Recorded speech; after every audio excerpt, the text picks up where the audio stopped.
ko na talaga gusto makabugbog ng unggoy. Kung gusto mo lang talaga ng suntukan, bakit kailangan mo pa ng charity?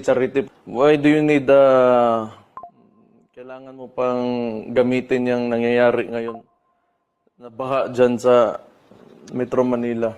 If you're really serious about this, kung gusto mo yung charity na yan and you've laid some conditions, then let me lay my own conditions for the event. Kung serious ka talaga ha, these are my conditions. Pakiusapan mo yung amo mo na presidente and let it come out of his mouth that all elected officials should undergo a hair follicle drug test. Papalagan ko yung charity mo na yan. Walang problema. If it will answer the issues nitong bansa natin,